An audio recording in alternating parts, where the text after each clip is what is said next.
Bismillahirrahmanirrahim. Alhamdulillahi Rabbil Alamin.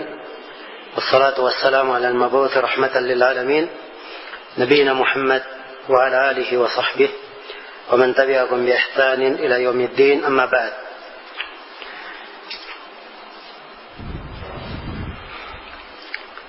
Baik, kembali kita lanjutkan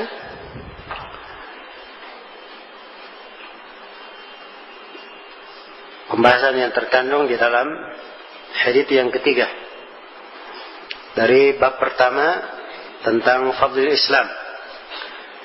Berkata penulis ketika menyebutkan hadits Nabi, ahabbud din ila Allah al-hanifiyatus samha. Agama yang paling dicintai oleh Allah adalah agama al-hanifiyah as-samha, agama hanifiyah samha. Ya.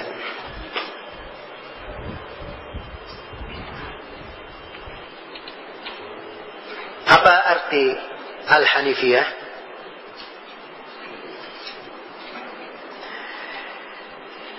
Al-hanifiyah secara bahasa itu dari kata al-hanaf, bermakna al-mail, bermakna kecondongan, sesuatu yang agak miring, condong, itu disebutkan mail namanya. Yang dimaksud dengan hanifiyah yaitu kecondongan kepada tauhid, meninggalkan apa? Meninggalkan kesyirikan. Iya.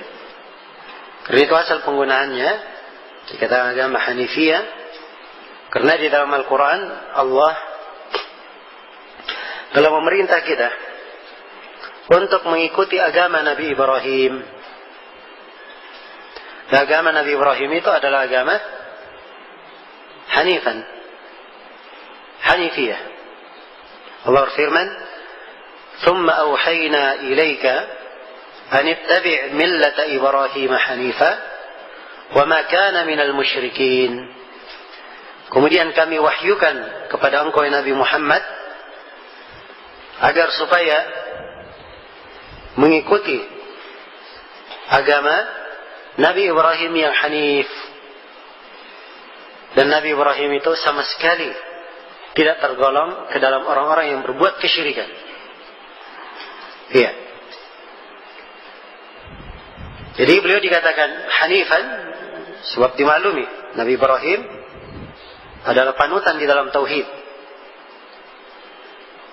dan panutan di dalam meninggalkan kesyirikan. Wa idh qala Ibrahimu li abihi wa qaumihi innani bara'un mimma ta'budun illa alladhi fatarani fa innahu sayahdin. Ketika Nabi Ibrahim berkata kepada ayah dan kaumnya, sesungguhnya saya berlepas diri dari apa yang kalian ibadahi, kecuali Allah yang menciptakanku, dialah Allah yang akan memberi hidayah kepadaku. Jadi inilah al-hanifiyah, agama Nabi Ibrahim alaihi salam. Iya.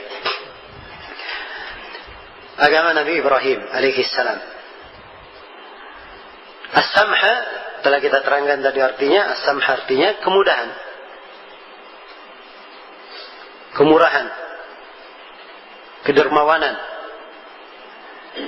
Iya.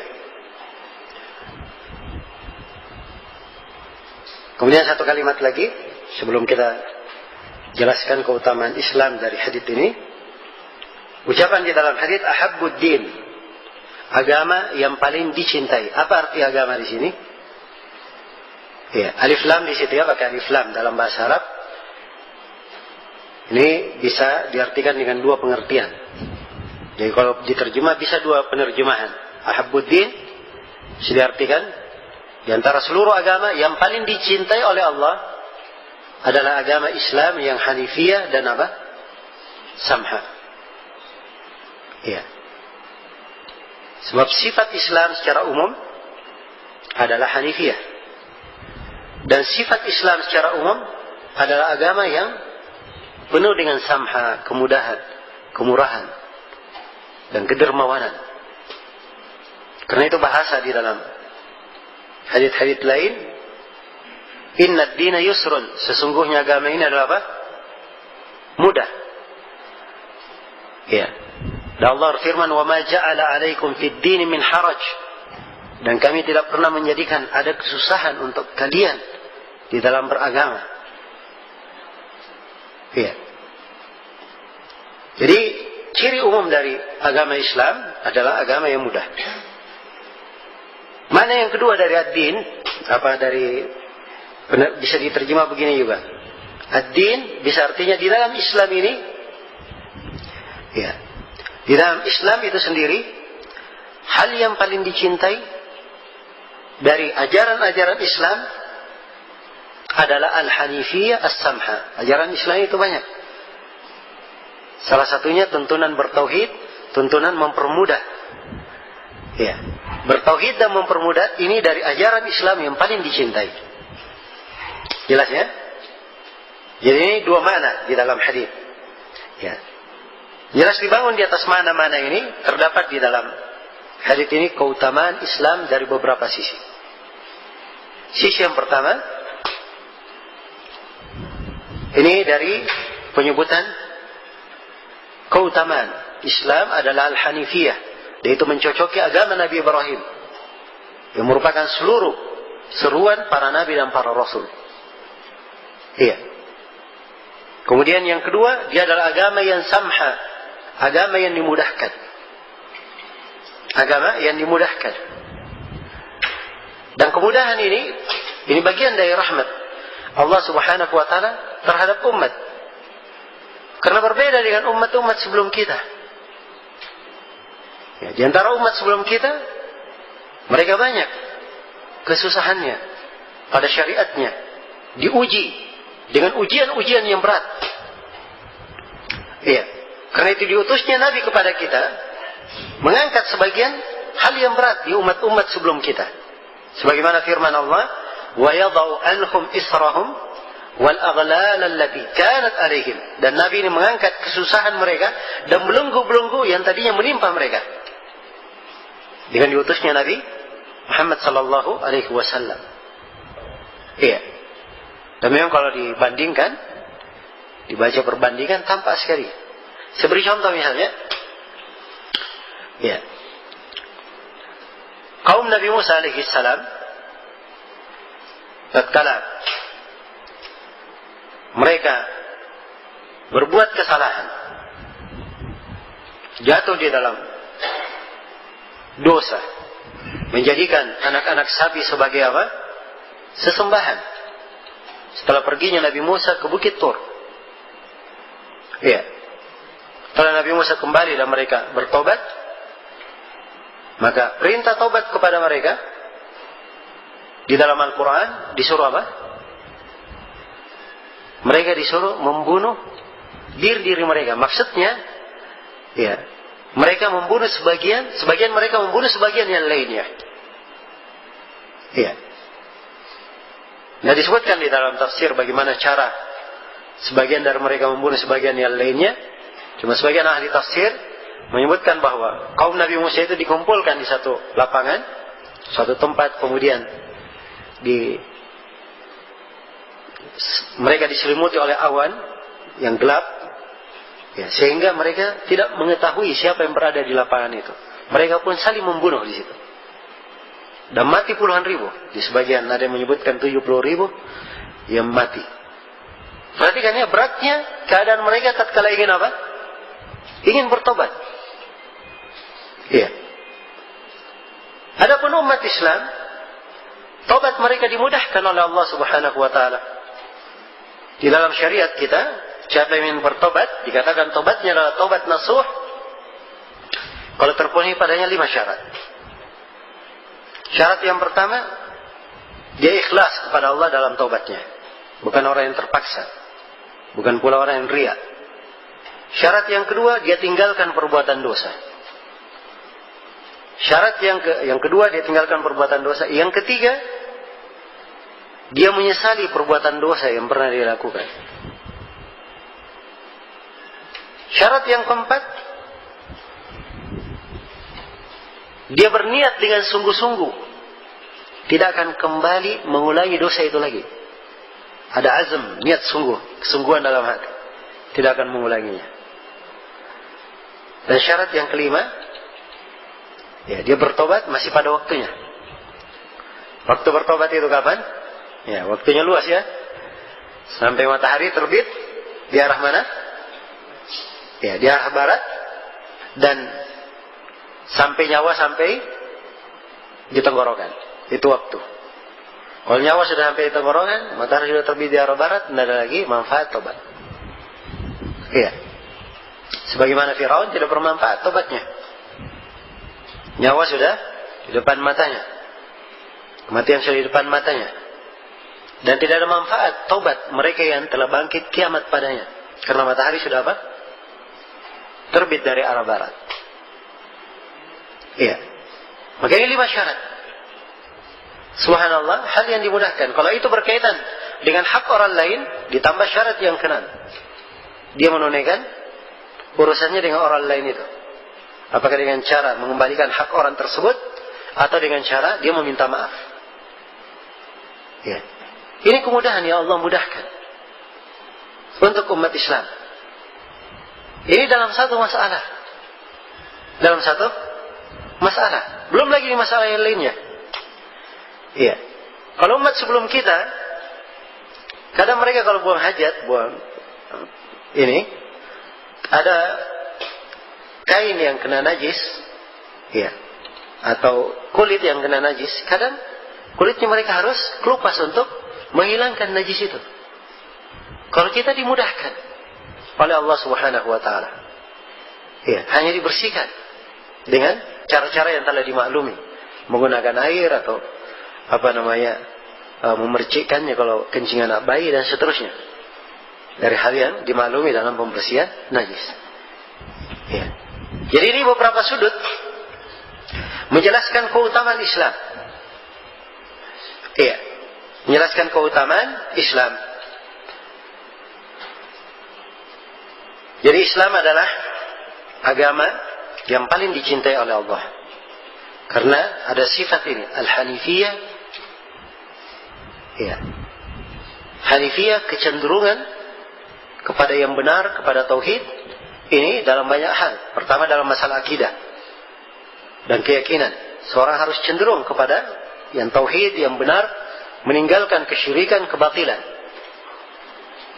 Ya. Di dalam pelaksanaan syariat, seorang harus hanifiyah. Dia harus cenderung kepada mengikuti Nabi SAW dan istiqamah, dan dia harus meninggalkan hawa nafsunya. Jadi kecenderungan ini yang disebut dengan nama apa? Hanifiyah. Samha, kemudahan. Iya. Tapi khusus untuk masalah kemudahan ini termasuk masalah yang penting. Saya terangkan di sini. Ya. Dimaklumi dari sifat Islam yang sangat khusus dan ciri. Ya. Pokok di dalam agama ini, agama dibangun di atas kemudahan. Dibangun di atas kemudahan. Allah berfirman, yuridullahu bikumul yusra wa la yuridu bikumul usra. Allah menghendaki untuk kalian kemudahan, dan Allah tidak menghendaki untuk kalian kesusahan. Dan Nabi SAW bersabda, yassiru wa la tu'assiru, wa basyiru wa la tunaffiru. Hendaknya kalian mempermudah, jangan kalian mempersulit. Hendaknya kalian membuat orang bergembira, mendapat kabar gembira, jangan kalian membuat orang lari. Iya. Ini ciri agama kita. Sebagian sahabat ada yang mengimami. Dia baca bacaan panjang sekali. Iya. Sampai sebagian makmum dia keluar dari jamaah, kemudian dia sholat sendiri. Setelah itu ia melapor kepada Nabi sallallahu alaihi wasallam. Dan Nabi marah. Beliau berkata, "Inna minkum munaffirin." Di antara kalian ada yang membuat orang-orang itu lari. Perhatikan. Karena masalah mengimami terlalu lama, Nabi menegur. Iya. Nabi menegur. Ini orang bukan lari dari agama. Tapi dia hanya keluar dari jamaah saja, karena mungkin dia ada keperluan, ada apa. Ya, karena itu kata Nabi, "Man kana ya'ummun nas falyukhaffif." Siapa yang mengimami manusia hendaknya dia memperingan. Ini hadis yang semana ini dan mana agama ini hendaknya dipermudah, ini perlu dirinci dan diberikan ukuran apa makna kemudahan. Ya. Jangan sampai seorang mengatakan kemudahan sesuai dengan pendapatnya masing-masing. Iya. Oh, kita permudah agama ini, agama itu mudah. Ya, bergampangan dengan dosa. Jabat tangan yang perempuan gak apa-apa, agama itu mudah. Hah? Iya. Bukan ini yang dimaksud tentunya. Jadi kalimat agama itu mudah, ini harus diukur dengan dua ukuran. Ya. Ukuran yang pertama, kemudahan tersebut ada nasnya di dalam Al-Quran dan apa? Hadits Nabi Sallallahu Alaihi Wasallam. Jadi apa yang diajarkan oleh Nabi, itulah sebenarnya kemudahan. Tidak perlu cari kemudahan yang lain. Iya. Contoh seperti contoh kasus tadi. Siapa yang menjadi imam, dia peringkas. Nah, kalau ingin tahu bagaimana cara yang ringkas, yang mudah sholat, silahkan pelajari bagaimana cara sholat Nabi dan apa yang beliau baca di waktu-waktu sholatnya. Sebab itu lengkap tentunya. Di sholat subuh ada surah-surah yang beliau baca. Ya, di sholat duhur ada surah-surah yang beliau baca. Sholat asar, sholat maghrib. Ya, yang umumnya kalau dikompromikan hadits-hadits ini kita bisa mengambil banyak kesimpulan ya. Tapi di antara kesimpulan yang paling pokok, ya, biasanya beliau kalau di sholat subuh beliau baca dari mufassal yang panjang dan seukuran itu. Ya, surah mufassal itu dari surah Qaf, ya, surah ke-50 sampai surah apa? Surah An-Nas. Ya, itu mufassal. Yang panjangnya itu dari surah Qaf sampai surah An-Naba. Akhirnya surah Al-Mursalat. Ini yang panjang. Pertengahan mufassal dari surah An-Naba amma yatasaalun sampai surah Duha. Kalau akhirnya adalah surah Wal-Laili idza yamsha. Dan pendeknya Ad-Duha sampai An-Nas. Jadi dibagi 3. Jadi kalau salat subuh baca panjang mufassal. Ya. Salat maghrib pendeknya dan salat isya panjangnya. Adapun salat duhur dan salat asar beliau antara pertengahan dan pendeknya.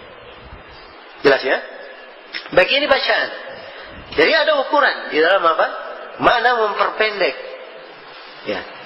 Dalam makna memperpendek sholat atau memperingan sholat itu. Jadi apa yang ada nasnya, itu yang harusnya menjadi ukuran. Jelas ya?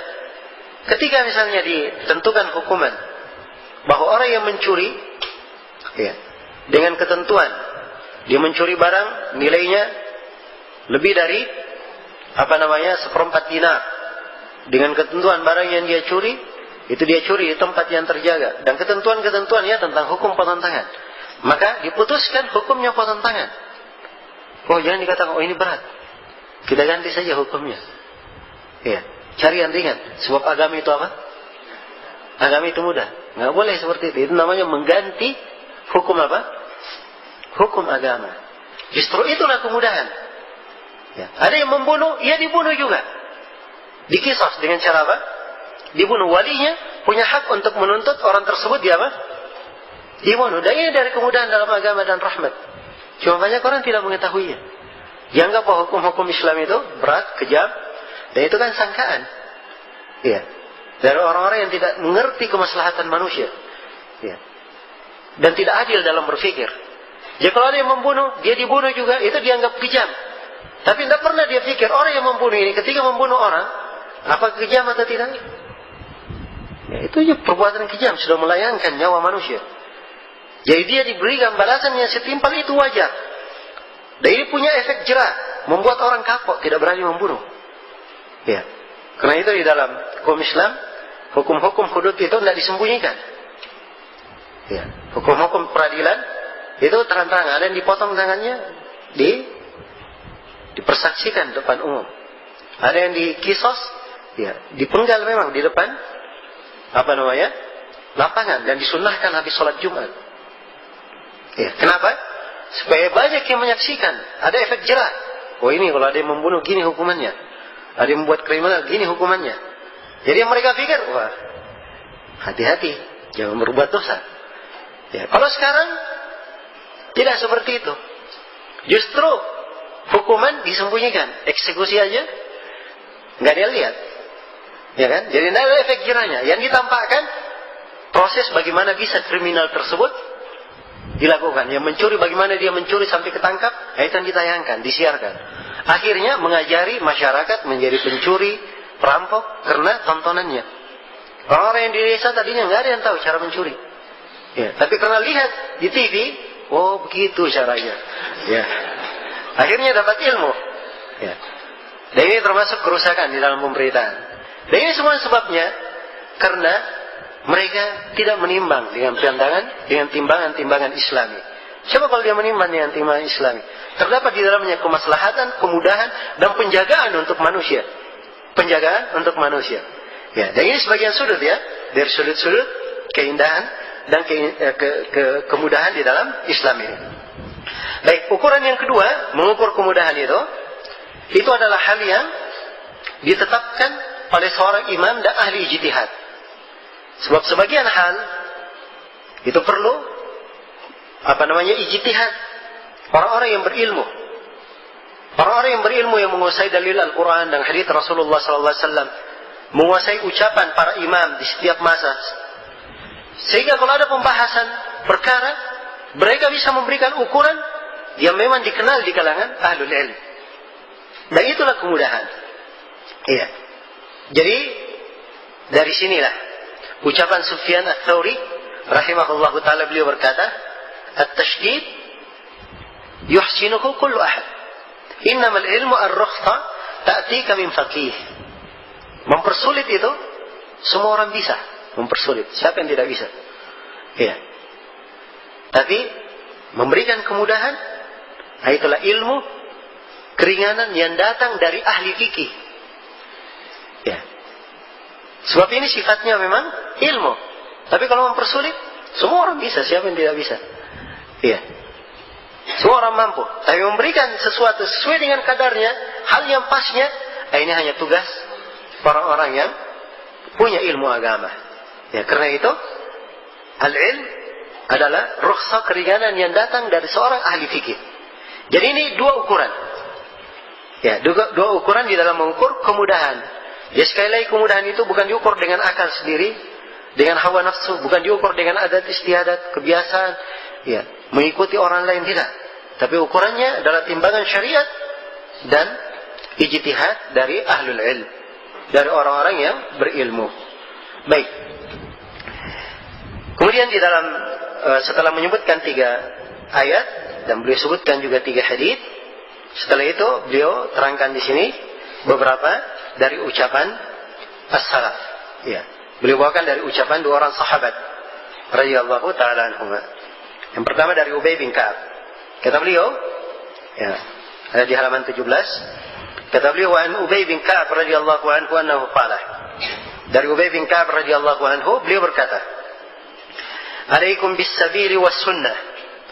Fa innahu laysa min abadin ala sabilin wa sunnatin dzakara ar-rahmana fa fadat aynakum min khashyatillah fatamassahu an-nar." Dari Ubay bin Ka'ab radhiyallahu anhu, ya, beliau berkata, Ubay bin Ka'ab ini dari pemuka para ulama sahabat, ya, radhiyallahu taala anhu. Ubay bin Ka'ab berkata, "Alaikum bis-sabili was-sunnah." Ya, kata beliau, kalian wajib berpegang teguh di atas jalan dan di atas sunnah. Ya, 2 hal. Di atas jalan dan di atas apa? Di atas sunnah. Apa jalan yang beliau maksud? Jalan yang beliau maksud adalah jalan Nabi Muhammad sallallahu alaihi wasallam dan jalan para sahabatnya.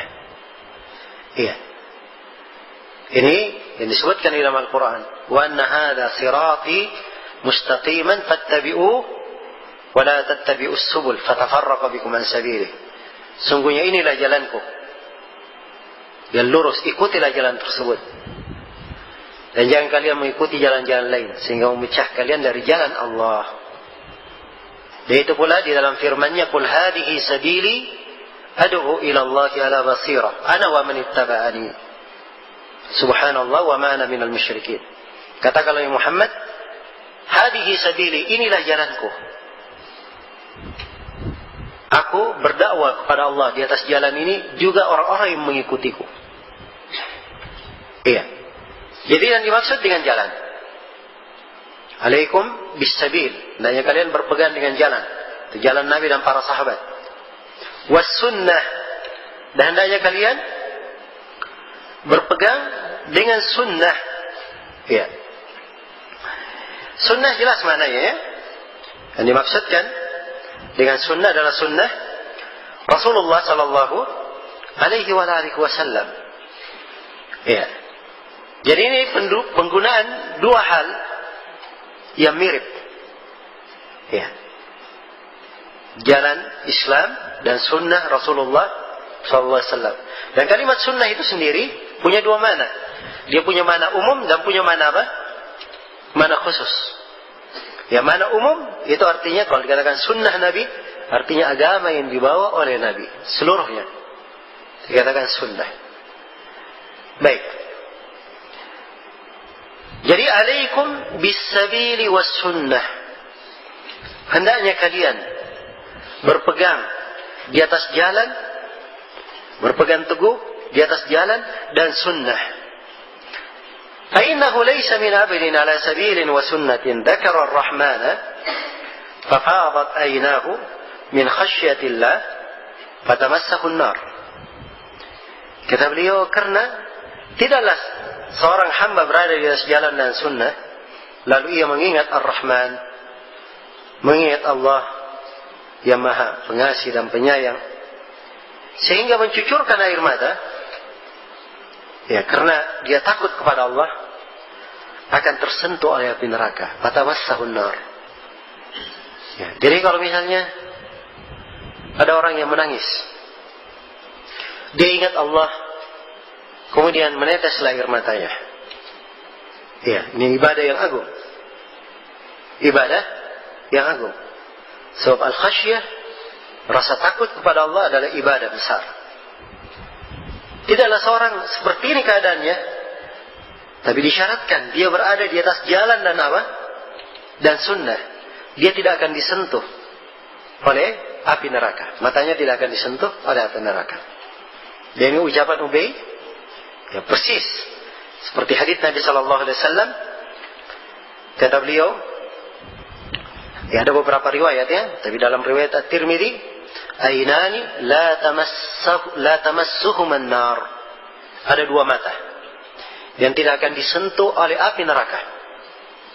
Ainun bakat min khasyatillah, yang pertama adalah mata yang menangis karena takut kepada Allah.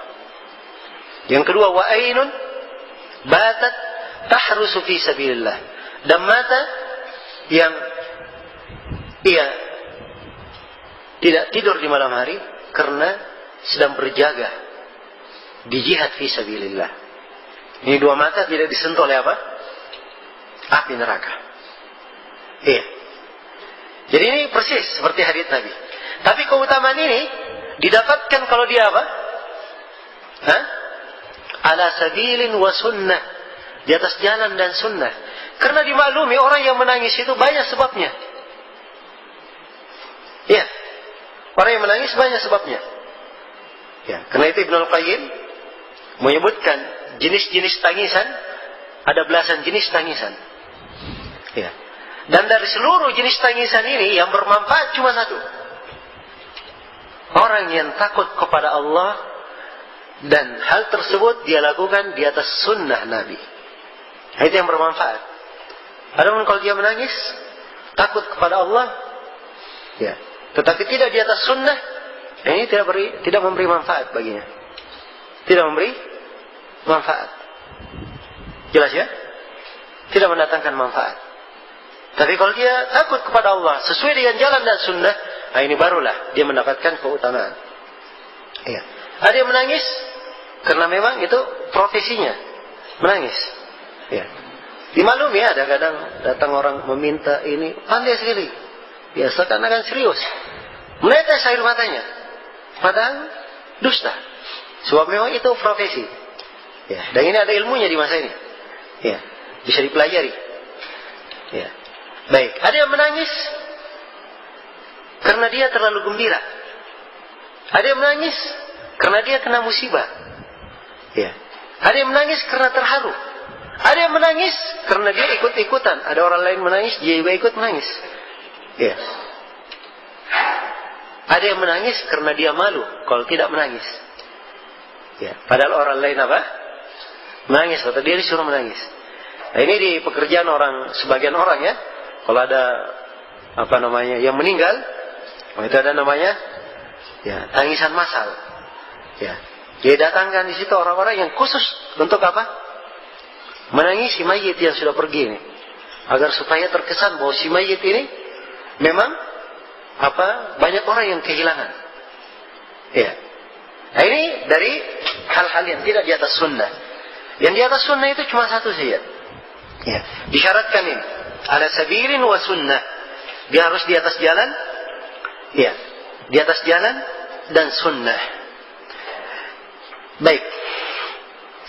Kemudian kata beliau dalam kelanjutannya, "Walaysa min 'abdin ala sabilin wa sunnatin dzakara ar-rahmana faqsha'arra jilduhu min khashyatillah illa kana mathaluhu kamathali shajaratin yabisa warquha wa bainama hiya kadhalik id asabatha ar-rih fatahatta anha warquha illa tahattat anhu dhunubuhu kama tahatta an hadhihi ash-shajarati warquha." Kemudian kata Ubay bin Ka'ab radhiyallahu taala anhu, kata beliau, tidaklah seorang hamba berada di atas jalan dan sunnah lalu ia mengingat Ar-Rahman sehingga kulitnya merinding karena takut kepada Allah. Ya, ini hati seorang hamba yang diliputi dengan keimanan. Dia mengetahui kebesaran Rabb-Nya. Dia mengetahui keagungan Rabb-Nya. Ya. Dan mengetahui keagungan Allah ini perlu ilmu untuk seseorang memunculkannya di dalam hatinya. Ya. Supaya dia tahu siapa Rabb-Nya. Dan ini yang paling bagus untuk memunculkan pengagungan kepada Allah adalah dia mempelajari Asmaul Husna. Dan dia mempelajari akidah. Ya. Sebab ini dua hal yang membuat seseorang itu pandai mengagungkan Allah. Ya.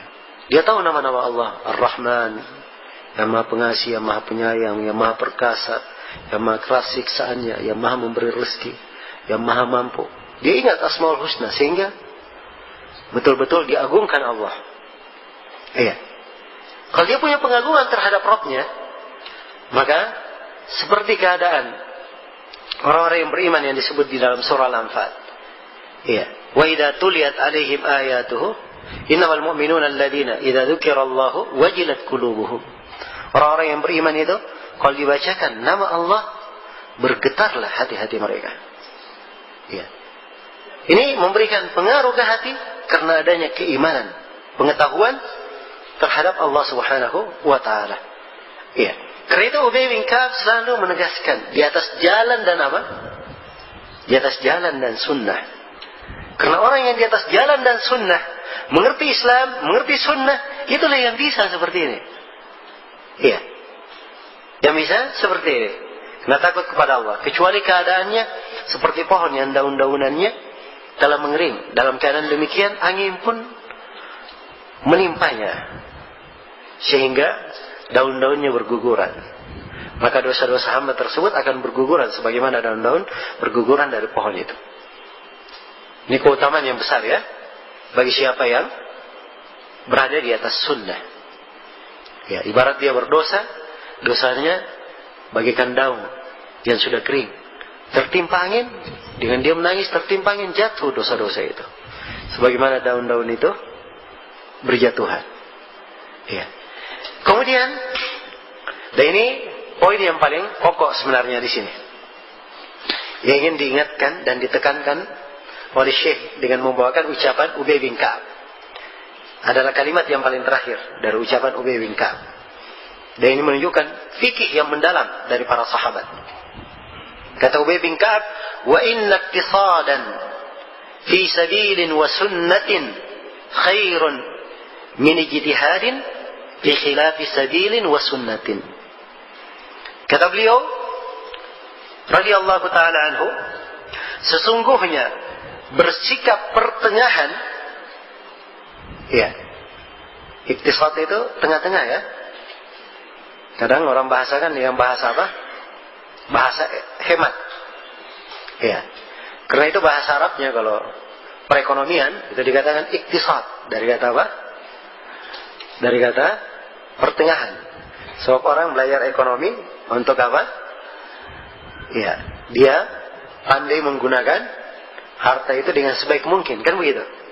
Ya, kalau dia punya modal, sebaik mungkin dia kelola, menghasilkan sebanyak-banyaknya dan sesedikit mungkin dari harta itu untuk menutupi operasional ataupun segala keperluannya. Itu perekonomian namanya. Karena itu dikatakan ilmu al-iktisad. Ya. Cuma saya di sini terjemahkan dengan diterjemah di sini bersikap pertengahan. Ya. Sesungguhnya bersikap pertengahan di atas jalan dan sunnah lebih baik daripada bersungguh-sungguh tetapi menyelisihi jalan dan apa? Dan sunnah. Iya. Ini fikih yang sangat penting. Dan inilah keutamaan Islam. Ya. Jadi dalam Islam itu, ya, yang dituntut adalah seorang mencocoki sunnah dan tuntunan. Walaupun amalannya sedikit, yang sedikit ini akan menjadi sangat besar. Iya. Tapi kalau tidak mencocoki sunnah dan tuntunan, maka itu tidak memberikan kebaikan untuk pelakunya. Apakah sama sekali tidak ada kebaikannya atau kurang kebaikannya? Iya. Karena itu yang pokoknya adalah mengukur perbuatan di atas jalan dan sunnah. Seperti contoh misalnya, orang yang sholat maghrib 3 rakaat, ya, dia terbatas 3 rakaat saja. Itu lebih afdal daripada orang yang melakukan sholat maghrib 4 rakaat. Kalau dia lakukan sholat maghrib 4 rakaat, bagus atau tidak? Hah? Jelas semua akan berkata ini menyelisih apa? Selisih tuntunan. Ya. Karena itu terbatas pada sunnah. Ya, sebab sunnahnya berapa? 3 saja. Itu lebih baik daripada bersungguh-sungguh. Walaupun dia maghrib, sudah maghrib 3. Setelah itu tambah lagi 3, tambah lagi 3, 3 sampai 30 ribu, masih lebih baik 3 yang 1 saja. Hemat sedikit sesuai dengan sunnah itu lebih baik daripada banyak, tetapi tidak sesuai dengan apa? Sesuai dengan sunnah. Nah, inilah kekeliruan banyak orang. Ya, dia anggap di dalam beragama ini bagaimana dia menyibukkan dirinya dengan amalan-amalan apa saja. Amalan walaupun tidak ada tuntunannya. Ya. Walaupun tidak ada tuntunannya. Karena itu, ya, kita melihat sebagian dari kaum muslimin melakukan hal-hal yang tidak ada tuntunannya, akhirnya mereka meninggalkan sunnah. Meninggalkan sunnah. Karena memang kaidahnya, ya, seperti yang disebutkan oleh para a'immah. Ya, Ibnu Hazm menyebutkannya di dalam kitabnya Al-Muhalla. Kata beliau, "Ma ra'ayna bid'atan muda'a illa wa ma'aha sunnatun mudha'ah." Tidaklah kami melihat bid'ah yang disebarkan kecuali ikut bersamanya di situ ada sunnah yang ditelantarkan. Ada sunnah yang ditelantarkan. Iya. Jadi amalan bid'ah apapun, amalan yang tidak ada sunnahnya apapun yang dimunculkan, itu pasti menghilangkan sunnah. Karena sunnah 2 macam. Ada sunnah untuk dilakukan, ada sunnah untuk ditinggalkan. Dan dua-duanya terhitung apa? Terhitung sunnah. Iya. Karena itu dari keindahan umat Islam, kalau mereka beramal dapat pahala, tidak beramal juga dapat pahala. Sebab sunnah mereka ada 2. Ada sunnah fi'liyah dan ada sunnah tarkiyah. Ada sunnah dengan dia kerjakan, ada sunnah dengan dia tinggalkan. Ya, contoh misalnya, doa selepas sholat berjamaah. Iya. Kalau ada yang berdoa selepas sholat berjamaah, apalagi doa bareng-bareng, ya, ini adalah hal yang tidak ada dalilnya. Ya. Dan para imam 4 pun dari ahli fikih tidak ada yang membenarkan perbuatan tersebut. Jelas ya? Jadi kalau dia menghidupkannya, dia menghidupkan hal yang menyelisih apa? Menyelisih sunnah. Dan pasti dia meninggalkan sunnah. Sunnahnya tidak berdoa di situ. Ingin berdoa, berdoa di tempat lain. Ingin berdoa, berdoa di sujud. Lebih afdal. Ya. Bahkan itu adalah tempat mustajabah. Ingin berdoa, berdoa antara adzan dan qomat. Tempat mustajabah doa. Ya. Jadi termasuk hikmahnya. Dibuat doa antara adzan dan qomat supaya lebih segera datang ke masjid. Iya. Jelas ya? Kalau dia hanya berharap setelah sholat sudah undur-undur saja, terlambat, yang penting dapat doa bersama imam. Ya. Ini kadang akibat yang jelek. Akibat yang jelek terjadi karena meninggalkan sunnah. Jadi sekali lagi, hemat di dalam menjalankan sunnah itu lebih baik daripada apa? Bersungguh-sungguh tapi menyelisihi sunnah. Ya. Ucapan Ubay bin Ka'ab ini bukan artinya beliau menganjurkan orang bermalas-malasan saja, hemat-hemat saja, tidak. Tapi ini memperbandingkan. Ya. Memperbandingkan.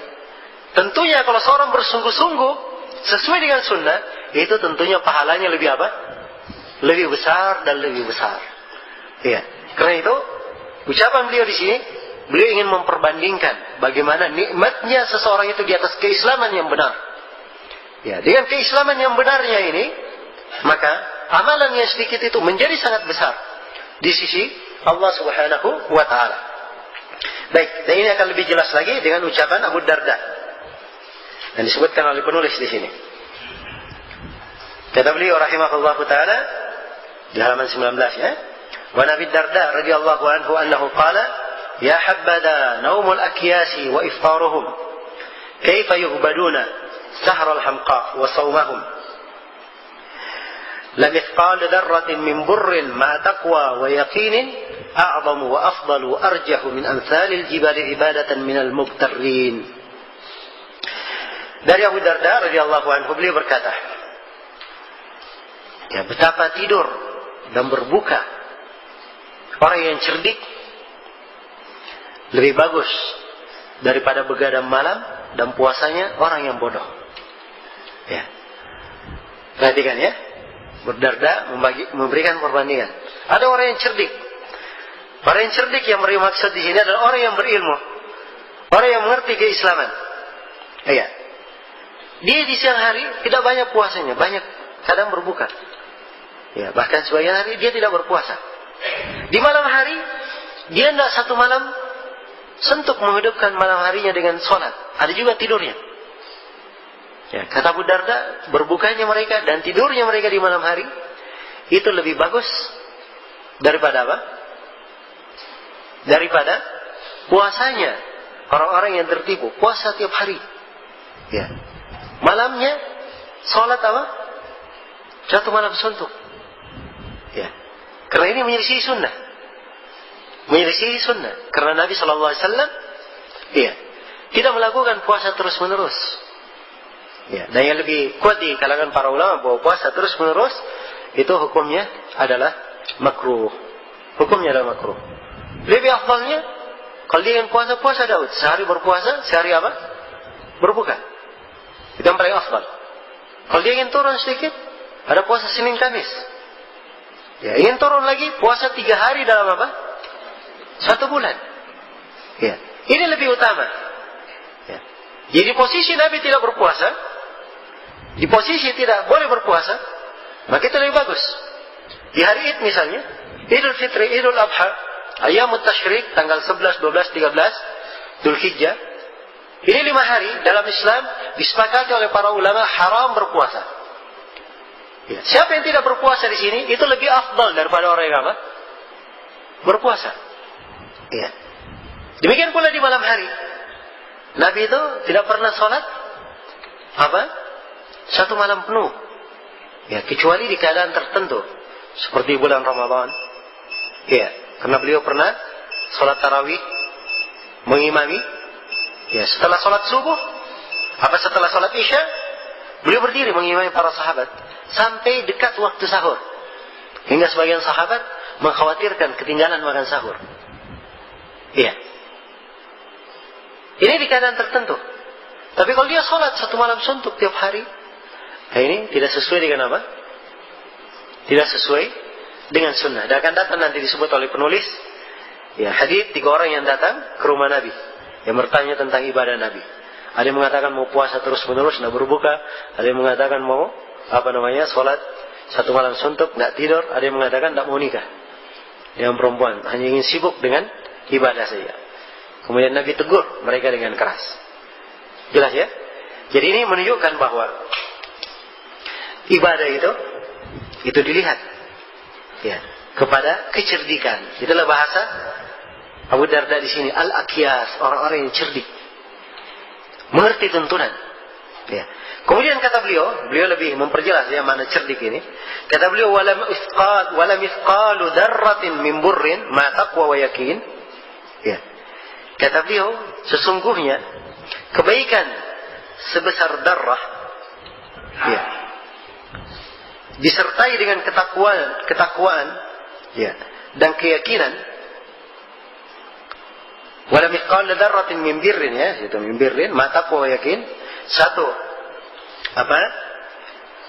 kebaikan sebesar darah disertai dengan ketakwaan dan keyakinan adalah a'zami, lebih besar, wa afdalu, lebih utama, wa arjahu, dan timbangan pahalanya lebih berat. Ya, min amsalil jibali ibadatan minal muqtarrin, daripada ibadah sebesar gunung dari orang-orang tertipu. Ya. Orang yang tidak ada sunnah, walaupun ibadahnya sebanyak gunung, tidak ada manfaatnya. Karena Nabi berkata, man amila amalan laisa alaihi amruna fahuwa raddun. Siapa yang beramal dengan sebuah amalan yang tidak dibangun di atas tuntunan kami, maka amalannya tertolak. Iya, amalannya tertolak. Allah mengabarkan sekelompok manusia pada hari kiamat yang amalannya dijadikan debu berterbangan. Wa qadimna ila ma amilu min amalin faja'alnahu haba'an manthura. Kami hadapi amalan yang mereka lakukan, lalu kami jadikan amalannya bagikan debu yang berterbangan. Iya. Dari sini tampak sekali keindahan Islam ini. Bahwa yang menjadi ukuran di dalam keislaman itu adalah hal yang mencocoki sunnah. Ya, mencocoki keislaman. Kalau dia sesuai dengan jalan, sesuai dengan sunnah, maka pasti dia akan mendapatkan keutamaan-keutamaan tersebut. Dia tidak perlu membebani dirinya dengan sesuatu yang Allah dan Rasulnya tidak mensyariatkannya. Iya, Allah dan Rasulnya tidak mensyariatkannya. Selesai dulu bab ini, dan tersimbol dari bab ini beberapa keutamaan, iya, terhadap dalam Islam ini, terhadap pemeluknya, terhadap umat yang masuk menyandang keislaman dan pada Islam itu sendiri. Pada Islam itu sendiri. Baik. Kemudian di bab-bab setelahnya penulis akan membawakan beberapa judul bab. Dan sebenarnya pada setiap bab yang akan diterangkan oleh penulis terdapat makna yang menunjukkan keutamaan Islam. Hanya saja beliau ada penekanan lain. Dan ini termasuk indahnya buku ini. Karena buku ini siapa yang baca dan dia pahami kandungannya, akan terbentuk di dalam jiwanya pemahaman Islam yang benar. Ada manhaj yang kokoh di dalam dirinya, akidah yang kuat berkaitan dengan keislamannya. Iya, di bab yang kedua kata beliau, babu wujubil Islam, bab kewajiban memeluk Islam. Iya. Bab ini dibawakan di sini oleh penulis. Ya. Beliau ingin menjelaskan, ya, bahwa masuk ke dalam Islam itu bukan alternatif. Boleh ikut, boleh tidak. Ya. Karena jangan sampai ada menyangka, karena Syekh hanya menjelaskan keutamaan Islam, ya namanya keutamaan, siapa yang mau ambil silahkan, yang mau tidak ambil silahkan. Ya. Bukan itu maknanya. Tapi yang dimaksud, yang dimaksud oleh penulis bahwa masuk ke dalam Islam adalah kewajiban. Karena itu beliau berikan bab khusus tentang wajibnya masuk ke dalam Islam. Jelas ya? Ini kandungan dan makna yang diinginkan oleh penulis rahimahullahu taala di bab yang kedua ini, bahwa seorang itu wajib masuk ke dalam Islam dan diharamkan untuk keluar dari jalan keislaman, keluar dari jalan keislamannya.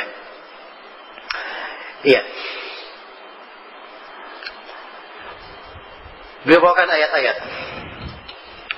dan beliau bawakan beberapa hadits yang menjelaskan tentang kewajiban ini. Dari ayat-ayat dan hadits-hadits yang beliau bawakan akan tampak kandungan bab ini dan pentingnya di dalam kehidupan kita. Kata beliau rahimahullah, wa qaulullah ta'ala, firman Allah ta'ala, wa man yabtaghi ghairal islam dinan fala yuqbala minhu wa huwa fil akhirati minal khasirin. Barang siapa yang mencari agama selain Islam, sekali-sekali agama itu tidak akan diterima darinya, dan di akhirat kelak dia termasuk sebagai orang-orang yang merugi. Ini ayat kandungan pokok atau dasar pokok tentang wajibnya masuk ke dalam Islam. Karena di dalam ayat ini Allah Subhanahu wa taala menjelaskan bahwa siapa yang mencari agama selain daripada agama Islam tidak akan diterima darinya. Bukan tidak diterima setelah itu selesai, tapi diterangkan wa huwa fil akhirati minal khasirin, dan dia di akhirat kelak tergolong ke dalam orang-orang yang merugi. Tergolong ke dalam orang-orang yang merugi. Karena itu siapa saja yang mencari agama selain daripada Islam, mencari tuntunan selain daripada Islam, maka pasti tidak diterima darinya, dan dia di akhirat kelak pasti tergolong sebagai orang yang merugi. Sebagai orang yang merugi.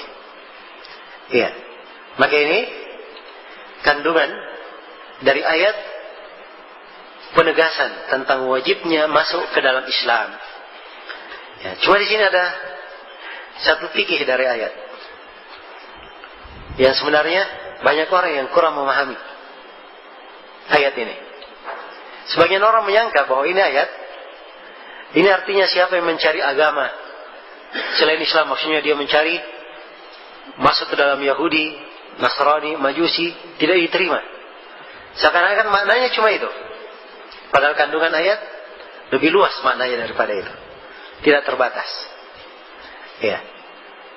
Rahasia dalam memahami maknanya itu di dalam memahami kata minal khasirin. Dia di akhirat kelak daripada orang yang merugi. Orang yang merugi di akhirat itu terbagi dua. Ada khasara kubra, kerugian besar. Ada khasara sugra, kerugian kecil. Dua jenis kerugian. Kerugian yang pertama, khasara kubra, itu hancur seluruhnya. Hancur seluruh amalannya. Ini kerugian yang paling besar sudah. Nah, ini orang yang masuk ke agama selain dari Islam. Dia Yahudi, Nasrani, Majusi, Hindu, Buddha, apa saja dari agama selain Islam yang dia masuki, pasti dia merugi dengan kerugian yang besar pada hari kiamat. Ini mana yang pertama. Mana yang kedua, khasara sugra, khasara kecil. Dia rugi sebagian amalannya. Rugi sebagian amalannya. Tidak diterima sebagian amalannya. Jelas ya? Karena itu dikatakan khasara kecil, kerugian kecil. Dan mereka yang tidak diterima sebagian amalannya ini, ya, mereka Muslim, tetapi amalan yang dia lakukan tidak berada di atas tuntunan Islam. Jelas ya? Kalau begitu, mana ayat ini bisa kita pahami lebih sempurna kalau kita sudah memahami ini. Kita baca ulang ayatnya, maka pasti pemahaman akan berubah. Ya. Wa may yabtaghi ghairal islami dinan. Siapa yang mencari selain daripada Islam sebagai agama.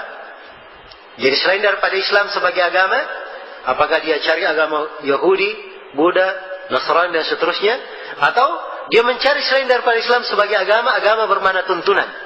Dia mencari tuntunan selain daripada apa? Yang diajarkan oleh Nabi, tuntunan yang tidak di dalam Al-Quran dan hadis. Ya, inilah orang yang berbuat bidah, berbuat perkara baru, ini merugi.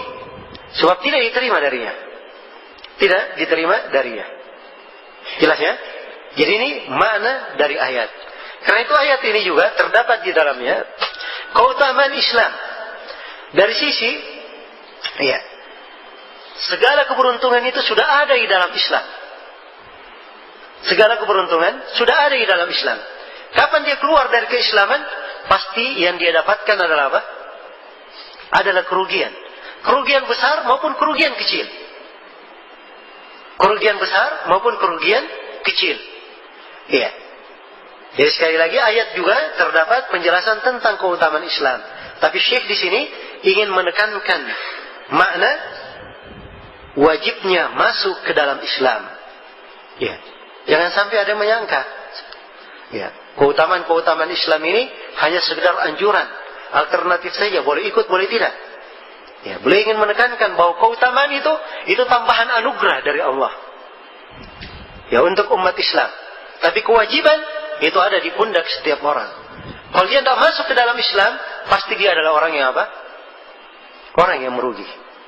Pasti dia adalah orang yang merugi. Baik, dan ini termasuk metode umum ya di dalam agama kita, di dalam beragama.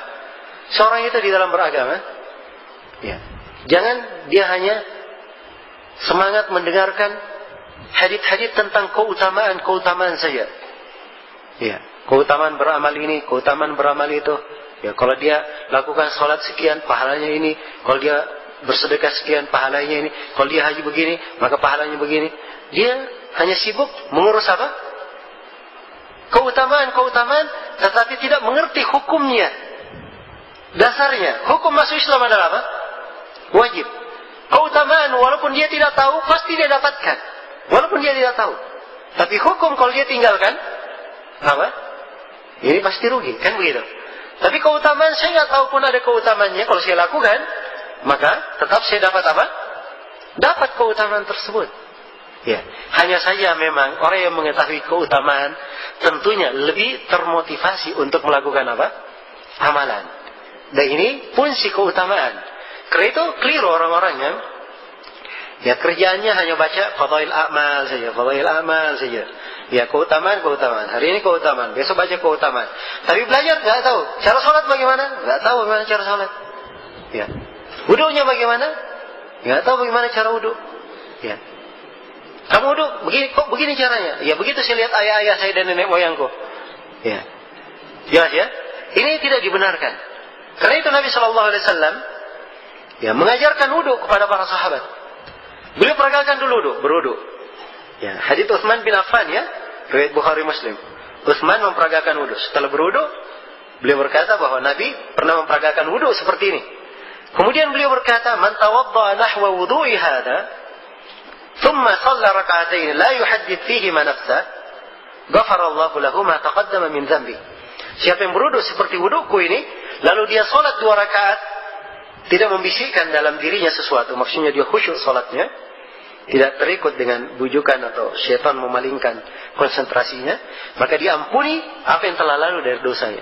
Jadi Nabi peragakan dulu cara wudu, kewajiban berwudu. Setelah beliau peragakan wudu, hukum, baru beliau terangkan keutamaan. Jelas ya? Ya, sekarang banyak terbalik. Ya, keutamaan, hukum, nggak mengerti apa hukumnya. Ya. Dan ini kekeliruan di tengah umat dan kekeliruan di dalam mendidik. Ya. Jelas ya? Maka Syekh di sini Kalau ada yang bertanya kenapa Syekh dahulukan penyebutan keutamaan?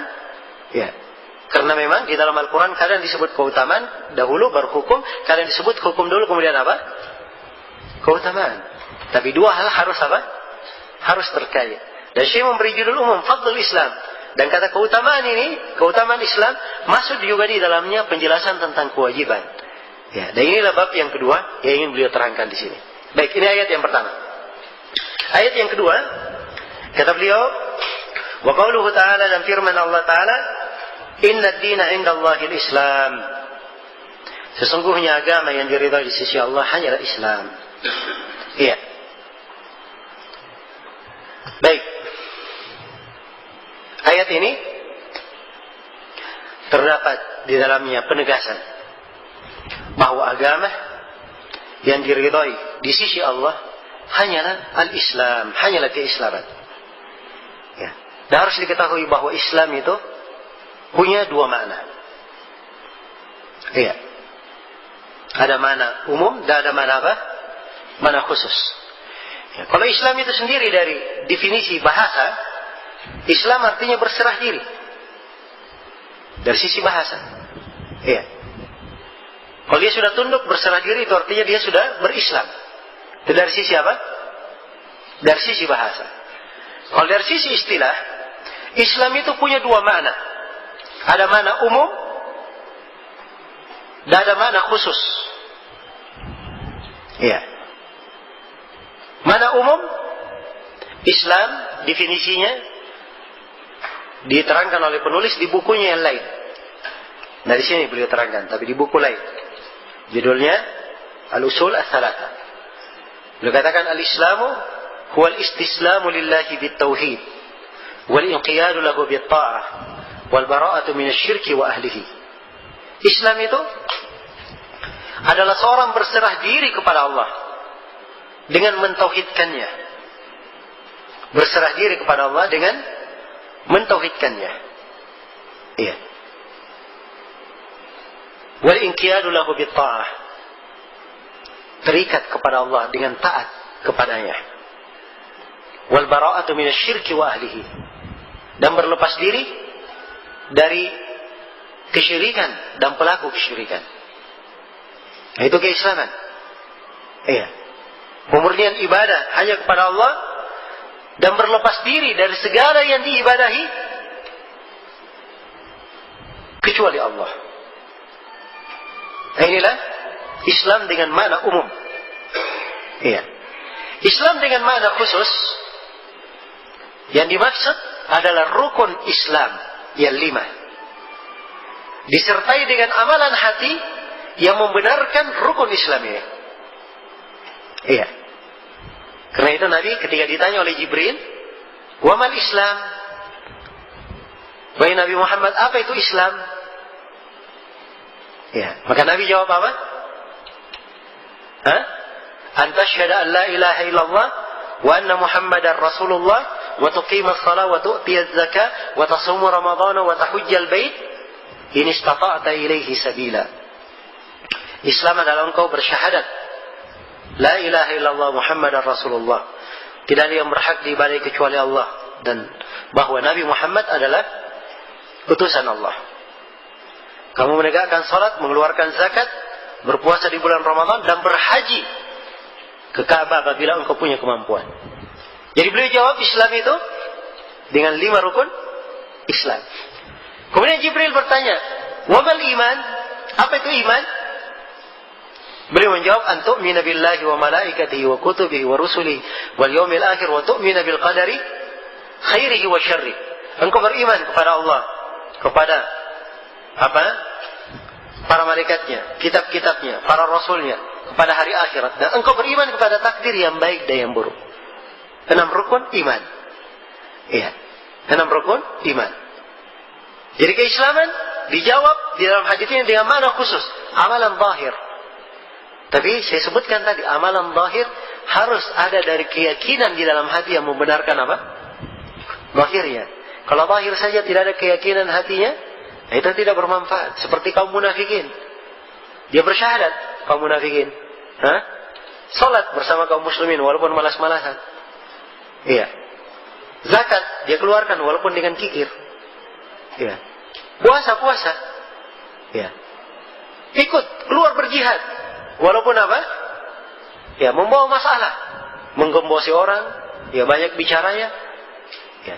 Jadi zahirnya ada, tapi yang membuat zahirnya tidak diterima ada apa? Batinnya. Tidak ada keimanan yang membenarkan zahirnya. Ya. Sebaliknya rukun iman pun demikian. Rukun iman itu amalan hati semuanya. Harus ada amalan zahir yang membenarkan apa? Amalan hatinya. Dia jangan dikatakan saya beriman, saya muslim. Ya, nggak pernah sholat. Ya, nggak pernah terlihat bersama kaum muslimin. Ya, kerjanya di gereja. Oh saya muslim. Ya, maka ini bertentangan dengan apa? Dengan zahirnya. Jadi kalau dia katakan beriman bertentangan dengan zahirnya, maka zahirnya mendustakan apa yang ada di dalam apa? Batinnya. Iya. Jadi ini antara iman dan Islam punya apa? Keterkaitan yang sangat kuat. Ya. Iman itu sama dengan Islam, punya makna umum, punya makna apa? Makna khusus. Di mana umumnya iman dan Islam itu sama maknanya. Ya, karena itu di iman para ulama bahasakan iman i'tiqadun bil janan, keyakinan di dalam hati, nutqun bil lisan, ucapan dengan lisan, dan amalan dengan apa? Anggota tubuh. Itulah keislaman seluruhnya. Ya. Keislaman seluruhnya. Jadi mana umum iman dan Islam mananya apa? Sama. Tapi di mana khusus berbeda. Ya. Iman itu, Islam itu untuk amalan zahir disertai dengan amalan batin yang membenarkan zahirnya. Kalau iman sebaliknya, amalan batin disertai dengan amalan zahir yang membenarkan apa? Batinnya. Iya. Baik. Jadi saya hanya ingin sampai ke titik kesimpulan bahwa Islam punya dua apa? Punya dua makna. Islam punya dua makna. Dan di dalam ayat ini, iya, tercakup di dalamnya dua-duanya. Inna dina indallahi apa? Al-Islam. Sungguhnya agama di sisi Allah adalah apa? Adalah Islam. Iya. Hanya itu agama yang berada di sisi Allah. Menunjukkan wajibnya masuk ke mana? Wajibnya masuk ke dalam Islam. Baik. Ya. Kemudian ayat berikutnya. Ayat yang ketiga. Kata penulis rahimahullah, wa qauluhu ta'ala, dan firman Allah Ta'ala, wa anna hadha sirati mustaqiman fattabi'uhu wa la tattabi'us subul fatafarraqa bikum an sabili. Al-ayah. Firman Allah Ta'ala, dan sungguhnya ini adalah jalanku yang lurus, maka ikutilah jalan itu, dan jangan kalian mengikuti jalan-jalan lain, karena jalan-jalan lain itu akan mencerai-beraikan kalian dari jalannya. Iya. Ini ayat akhir dari wasiat yang akhir dari 10 wasiat yang disebut di surah Al-An'am. Surah Al-An'am itu 3 ayat berturut-turut. Ya, dan ini ayat yang terakhir ya, dari ayat 151, 152, 153. Ini yang terakhir. 3 ayat terkandung di dalamnya 10 wasiat. Terkandung di dalamnya 10 wasiat. Iya. Dan ayat ini adalah wasiat yang terakhir. Wasiat yang terakhir. Wa anna hadha sirati mustaqiman. Allah berfirman, dan sesungguhnya ini, ya, inilah jalanku, mustaqiman, yang lurus. Perhatikan ya, kalimat inilah. Ya. Dimaklumi ya, bahasa-bahasa isyarat itu sesuatu yang disyaratkan, ini, itu. Kalau hal tersebut sudah jelas, sudah diketahui, dimaklumi, baru diisyaratkan. Iya. Ya. Ada buku saya tunjuk ini. Ya. Ada orang yang tunjuk itu, misalnya. Sudah jelas, sudah dimaklumi. Kalau sesuatu belum dimaklumi, nggak boleh memakai kata isyarat. Ya. Dan ini dari ayat kita pahami tentang kesempurnaan Islam. Ini termasuk keutamaan Islam. Bahwa Islam itu jalannya sangat terang. Ya. Sangat jelas jalan Islam itu. Sehingga Nabi hanya di dalam ayatnya dikatakan, sungguhnya ini adalah jalanku. Saking terangnya dan jelasnya jalan Islam tersebut. Iya. Dan Rasulullah SAW telah bersabda, "Laqad taraktukum 'alal bayda, lailuha kanahariha, la yazigu anha illa halik." Sungguh, saya telah meninggalkan kalian di atas petunjuk yang putih. Disebut seperti apa? Suatu yang sangat putih, terang. Malamnya sama dengan siangnya. Di siang hari, ya, kita bisa melihat apa saja. Demikian pula agama ini di malam hari pun sama dengan siangnya. Tidak ada yang samar, tidak ada yang tersembunyi. Kata Nabi, la yazigu anha ba'di illa halik. Tidak ada yang menyimpang dari tuntunan ini setelahku kecuali dia pasti binasa. Ya. Dan ini dari hadits-hadits yang menunjukkan tentang kewajiban masuk ke dalam Islam dan mengikuti jalan Islam itu. Jalan lurus, telah terang, jelas. Kita hanya sekedar mengikuti, menapaki. Ya. Bukan hal yang susah, Masya Allah, dimudahkan. Ya. Yang susah itu kalau kita bikin jalan sendiri. Ya. Ya maksudnya ini jalan sudah ada, Masya Allah. Kita lewat saja. Sudah diaspal, sudah bagus jalannya. Kalau itu kita bikin jalan sendiri, masih gunung, dibongkar dulu gunungnya. Kemudian pasang aspalnya. Ya. Kalau benar kerjanya, mungkin bisa dimanfaatkan. Ya. Kalau bahan-bahannya tidak benar, ya, tidak benar cara buat jalannya, tidak ada manfaatnya. Ini jalan sudah lengkap, sempurna. Kita hanya berjalan saja di atasnya. Betapa indahnya Islam itu. Iya. Karena itu, orang-orang yang keluar dari tuntunan Al-Quran dan Sunnah itu mencari kesusahan untuk dirinya sendiri. Iya. Kalau dia katakan dirinya cerdik, masih banyak orang-orang yang cerdik, yang berpikir, ya, mencari jalan sendiri, dan akhirnya mereka juga tersesat. Kalau dia bikin jalan sendiri misalnya pakai pemikirannya, nanti pasti akan datang ada lagi orang yang lebih cerdik membantah dia. Ya. Dan ini dimaklumi adalah kesulitan di tengah manusia. Karena itu indahnya Islam, tuntunan cuma satu. Agama telah jelas, segala perkara telah diterangkan. Iya, telah diterangkan. Kewajiban umat hanya sekedar mengikuti, mencontoh saja. Sekedar mempelajari agamanya, sehingga ia berjalan di atas jalan yang lurus. Iya. Nah, inilah pentingnya kita mempelajari buku ini yang menguraikan tentang keutamaan Islam. Karena mana-mana ini, ya, ini termasuk hal yang samar di tengah umat Islam itu.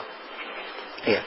Jadi sebentar selalu ada orang yang mau belajar Islam, mau dianggap belajar itu ada hal yang sangat sulit sekali. Iya. Apalagi kalau dia dapat orang-orang yang punya pemahaman yang miring-miring. Iya. Sholat, oh itu kamu belum sholat itu tadi. Oh saya baru sholat zuhur, kamu belum sholat, itu bukan sholat namanya. Ya, jadi dia punya penafsiran sholat gimana? Penafsiran batin. Ya. Apa penafsirannya ini? Wah ini mereka punya 1001 macam penafsiran. Jadi tidak ada gunanya. Kita tafsirkan pun pasti penafsiran kita salah. Ya. Pasti penafsiran kita salah. Jelas ya? Ini repot orang-orang kayak gini. Ya. Mudah-mudahan tidak ada yang ketemu ya. Ada sebagian anak muda pulang dari masjid, baru sholat Jumat. Dia dapati orang-orang tua lagi duduk di depan rumahnya, sekelompok orang tua duduk di depan rumahnya, ya, cakap-cakap, merokok, tidak hadir sholat Jumat. Anak muda ini, ya, berkata, bapak kok nggak hadir ke masjid sholat Jumat? Ya, kami sudah sholat, kata mereka. Kami sudah sholat. Loh, gimana bapak sudah sholat? Cuma duduk di sini aja. Ya. Kata mereka, oh sudah, ilmu kamu belum sampai ke sana. Ilmu kamu belum sampai ke sana. Anak muda ini cerita, pening dia dengar ucapan bapak-bapak ini. Ilmunya belum sampai ke sana. Dia sudah susah-susah ke masjid untuk sholat. Tiba-tiba dikatakan ilmunya belum sampai ke sana. Ini karena kasihan. Ada orang-orang yang seperti ini membuat orang-orang yang tadinya sudah baik menjadi apa? Menjadi rusak. Kalau seperti keadaan anak muda ini, dia nggak paham ucapan orang tersebut, pening kepalanya mendengarkannya. Iya. Maka ini hal yang memberatkan agama. Karena itu agama ini adalah hal yang dimudahkan. Perkara yang jelas, perkara yang terang. Iya. Sesuai dengan fitrah akan datang nanti ya. Agama ini sesuai dengan fitrah. Iya. Kalau dia katakan tadi, apa namanya? Kami sudah sholat. Ini dari dasarnya memang sudah salah. Ya, sebab mereka ini lebih baik daripada Nabi Muhammad sallallahu alaihi wasallam. Ya. Nabi Muhammad, beliau di hari yang beliau meninggal masih keluar dipapah oleh pamannya. Ya, Al-Abbas dan menantunya Ali bin Abi Thalib dipapah menghadiri salat berjamaah. Padahal beliau adalah manusia yang terbaik, orang yang paling bertakwa, orang yang paling dekat kepada Allah Subhanahu wa taala. Iya. Cuman ya itulah. Syaitan bagaimana menyesatkan orang dari jalan Islam. Iya. Karena itu nikmat yang sangat besar. Kalau seorang itu mengenal jalan Islam, dia sudah mengenal jalan tersebut. Ya. Sisa kewajibannya bagaimana istiqamah di atas jalan. Itu kewajibannya. Ya, dan ini ada pembahasan lainnya untuk istiqamah di atas jalan, dan penulis akan menerangkan di sini bagaimana hal-hal yang menyebabkan seorang hamba itu istiqamah di atas jalan Islam. Dan ini termasuk keistimewaan buku ini. Dia tidak hanya menjelaskan keutamaan, keterangan jalan Islam, tapi beliau terangkan juga bagaimana seorang itu istiqamah di atas jalan Islam. Karena itu beliau akan terangkan nanti tentang bahaya bid'ah, ya, tentang jangan merasa terasing, orang yang dikucilkan karena dia beramal dengan tuntunan Islam benar. Ya, beliau bawakan nas-nas tentang hal ini dari Nabi sallallahu alaihi wasallam, hal yang menguatkan seorang hamba istiqamah di atas agamanya. Istiqamah di atas agamanya. Baik. Untuk ayat yang kita baca di sini, ayat yang ketiga, oleh penulis dibawakan ucapan Mujahid, ya, untuk menafsirkan ayat. Qala Mujahid, as-subul al-bid'ah wasyubuhat. Mujahid rahimahullah berkata, subul di dalam ayat, jalan-jalan. Di dalam ayat ya, wala tattabi'us subul, jangan kalian ikuti jalan-jalan lain. Ya, jalan-jalan lain ini yang dimaksud adalah bid'ah-bid'ah dan syubhat-syubhat. Iya. Ini penafsiran Mujahid bin Jabr, murid Ibnu Abbas. Salah seorang ahli tafsir yang diterima penafsirannya oleh para ulama. Iya, karena diambil dari Ibnu Abbas. Ya, termasuk dari sahabat yang paling mengetahui tentang kandungan Al-Qur'an. Ya, dan disebutkan bahwa Mujahid bin Jabr ini beliau menanyakan tentang tafsir ayat kepada Ibnu Abbas dari awal mushaf sampai akhirnya. Dia telah tanyakan kepada Ibnu Abbas. Ya. Ini menunjukkan apa? Kedetailan beliau dalam belajar dan semangat beliau juga tentunya. Ya, sebab ini bukan bukan waktu yang sedikit untuk seperti itu. Ya, bukan hanya daurah sehari 2 hari. Ya, untuk hal yang seperti ini. Nah, sebagian sahabat berkata, saya pelajari surah Al-Baqarah selama 7 tahun. Masya Allah, surah Al-Baqarah saya. Selama berapa? Selama 7 tahun. Ya. Karena kandungan fikih dan kandungan ayat yang sangat mendalam. Baik. Jadi, kalau kita gandengkan dengan tafsir Mujahid di sini, sangatlah terang maksud dari penulis membawakan ayat. Beliau ingin menerangkan bahwa masuk ke dalam Islam adalah kewajiban. Iya. Karena kita diperintah, fattabi'u, ikutilah jalan itu. Dan kita dilarang untuk mengikuti jalan-jalan yang lain. Apakah itu bid'ah maupun syubhat. Karena bid'ah bukan dari Islam. Syubhat bukan dari Islam. Iya. Bukan dari Islam. Iya. Maka ayat ini juga terdapat di dalamnya sekaligus penjelasan tentang keutamaan Islam. Dari sisi seorang yang berislam itu, dia pasti terjaga dari bid'ah dan terjaga dari apa? syubhat. Kalau dia benar-benar di atas jalan keislaman, dia pasti akan kokoh di atas keislamannya, terjaga dari bid'ah dan terjaga dari syubhat. Iya. Baik, ini 3 ayat. Kemudian penulis membawakan hadits.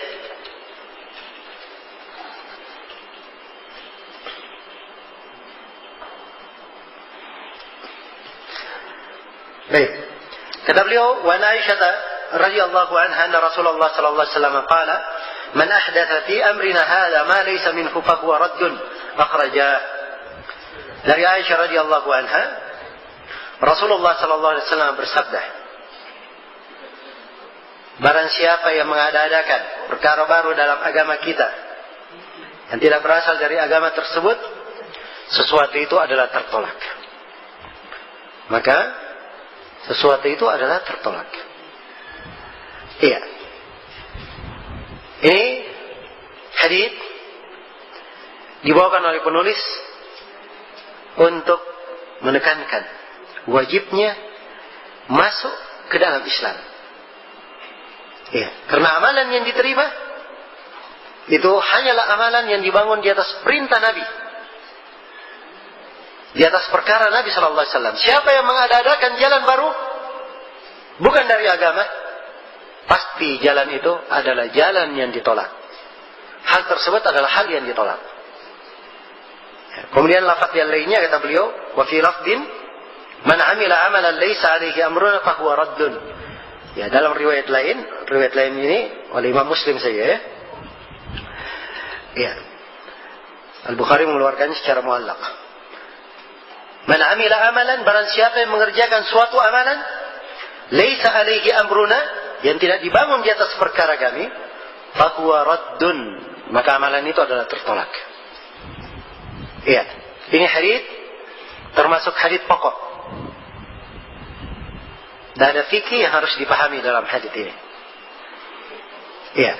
Di antara fikihnya, yang pertama adalah maksud dan pendalilan penulis membawakan hadits ini di sini. Beliau ingin menjelaskan tentang wajibnya masuk ke dalam Islam. Karena siapa yang beramal tidak dibangun di atas tuntunan, maka amalannya adalah apa? Amalannya adalah tertolak. Iya. Dan keluar dari jalan Islam itu 2 macam.